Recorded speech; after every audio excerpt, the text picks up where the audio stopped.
Friends, the Jio facts में आपका स्वागत है।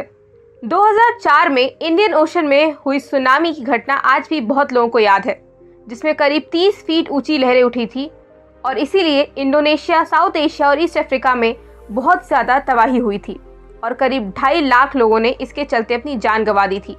लेकिन क्या आप जानते हैं कि सुनामी की लहरें आखिर कितनी ऊंचाई तक उठ सकती हैं? आज इस वीडियो में हम आपको इसी के बारे में बताने जा रहे हैं, लेकिन उससे पहले आप हमारे चैनल को सब्सक्राइब जरूर करें और बेल आइकन को प्रेस करना ना भूलें, ताकि जब भी हम कोई नई वीडियो डालें तो आपको सबसे पहले नोटिफिकेशन मिल जाए। आज से महज 11 साल पहले यानी कि 2011 में जापान में बहुत बड़ी सुनामी आई थी। इंडियन ओशन में सुनामी की तरह ये सुनामी भी भूकंप से आई थी, जिसमें करीब 40.5 मीटर की लहरें उठी थी, जो अमेरिका में लगे स्टैचू ऑफ लिबर्टी से सिर्फ 5 मीटर कम थी।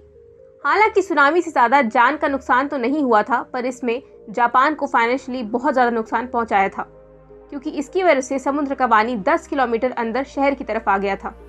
जापान में आई सुनामी की कंडीशन को देखने के बाद ऐसा लग रहा था कि जैसे कि वहाँ कोई हॉलीवुड मूवी का सीन हो, क्योंकि उस समय जापान का बहुत बड़ा हिस्सा पानी में डूबा हुआ था। दोस्तों, इस सुनामी से जापान को करीब 22 करोड़ रुपए का नुकसान हुआ था, जो कि साउथ अफ्रीका की जीडीपी से भी ज़्यादा था। खैर, इस तरह की सुनामी तो अक्सर दुनिया में आती ही रहती है, पर इससे अलग तरह की भी सुनामी होती है, जिसे हम मेगा सुनामी कहते हैं, जो इन रेगुलर सुनामी से भी ज़्यादा खतरनाक है। आप सोच रहे होंगे कि सुनामी और मेगा सुनामी में डिफरेंस क्या है? अगर देखा जाए तो रेगुलर सुनामी समुद्र के अंदर आए भूकंप की वजह से आती है, वहीं दूसरी तरफ मेगा सुनामी तब आती है जब पानी के अंदर बहुत फोर्स के साथ कोई बड़ी सी चीज़ गिरती है, जिस वजह से बहुत बड़ी लहरें बनती हैं। अगर मेगा सुनामी की बात की जाए तो आज से करीब 59 साल पहले यानी कि 1963 में इटली में देखने को मिली थी। आप सभी को जानकर आश्चर्य होगा कि वेनिस से 100 मीटर की दूरी पर इटालियन गवर्नमेंट के द्वारा बहुत ही बड़ा डैम बनवाया जा रहा था, जो कि उस समय का सबसे ऊंचा डैम था। इस डैम या बांध के निर्माण में सबसे बड़ी गलती ये थी कि इसके वाटर रिजर्वॉयर को एक ऐसे पहाड़ के नीचे बनाया गया था जो बहुत ही ज़्यादा कमज़ोर था और जिसकी चट्टानें अक्सर खिसकती रहती थी।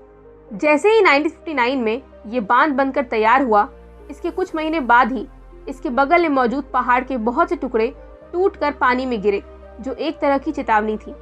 हालांकि इस तरह की चेतावनी के बाद भी इटली की सरकार द्वारा इस चीज़ पर ध्यान नहीं दिया गया और इसी कैजुअलनेस के चलते एक दिन पहाड़ का बहुत ही बड़ा हिस्सा टूटकर पानी में गिर गया। हालांकि उस समय इंजीनियर द्वारा इस पानी का वाटर लेवल कम कर दिया गया था, क्योंकि उनका कहना था कि अगर पहाड़ का कोई हिस्सा टूटकर पानी में गिरता भी है तो इससे कोई ज़्यादा तबाही नहीं होगी। लेकिन ऐसा हुआ नहीं, क्योंकि जब इस पहाड़ का हिस्सा पानी में गिरा तो इससे इतनी ताकतवर लहरें उठी जो इंजीनियर की कल्पना से 10 गुना ज़्यादा ताकतवर थी, और इसीलिए रिजर्वॉयर से करीब 820 मीटर ऊंची और ताकतवर लहरें उत्पन्न हुई, जो कि दुनिया की सबसे ऊंची बिल्डिंग बुर्ज खलीफा के करीब 1/4 फीट ऊंची थी। आप सभी को जानकर आश्चर्य होगा कि रिजर्वॉयर में पहाड़ के गिरने से पानी के अंदर एक बहुत बड़ा गड्ढा बन गया था, जो कि 80 मीटर चौड़ा और 200 मीटर गहरा था। अब जब इतनी ऊंची लहरें उठी थी तो इसका तबाही मचाना स्वाभाविक था, और हुआ भी वही, क्योंकि इस मेगा सुनामी से उत्पन्न हुई लहरें पहाड़ी से नीचे बने विलेजेस की तरफ पहुंच गई, जिस वजह से एक ही रात में करीब 2000 लोगों ने जान गंवा दी। लेकिन अगर आपको भी लगता है कि ये आज तक की सबसे बड़ी मेगा सुनामी है, तो शायद आप गलत सोच रहे हैं, क्योंकि 1958 में अलास्का के पास लेटुआ बे में एक ऐसी मेगा सुनामी आई थी जो अब तक की सबसे बड़ी विनाशकारी सुनामी थी।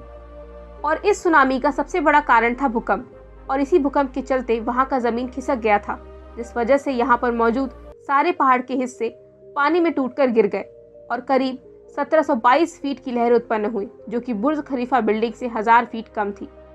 इस लहर की वजह से वहाँ पर बहुत ज़्यादा नुकसान हुआ था और करोड़ों पेड़ नष्ट हो गए थे। हालांकि ये कई प्राचीन सुनामी से कम खतरनाक था, लेकिन ये हम इंसानों के सामने आई सबसे बड़ी सुनामी थी, क्योंकि अगर हम प्राचीन सुनामी की बात करें तो आज से करीब 1.5 करोड़ साल पहले मोलकाई आइलैंड पे मिले एविडेंस बताते हैं कि यहाँ पर मौजूद समुद्र के अंदर एक वोल्केनो का आधा हिस्सा गिर गया था, जिस वजह से करीब 1970 फीट ऊंची लहरें उठी थी, जिसने मोलकाई और उसके आसपास मौजूद सारे आइलैंड को डुबा दिया था।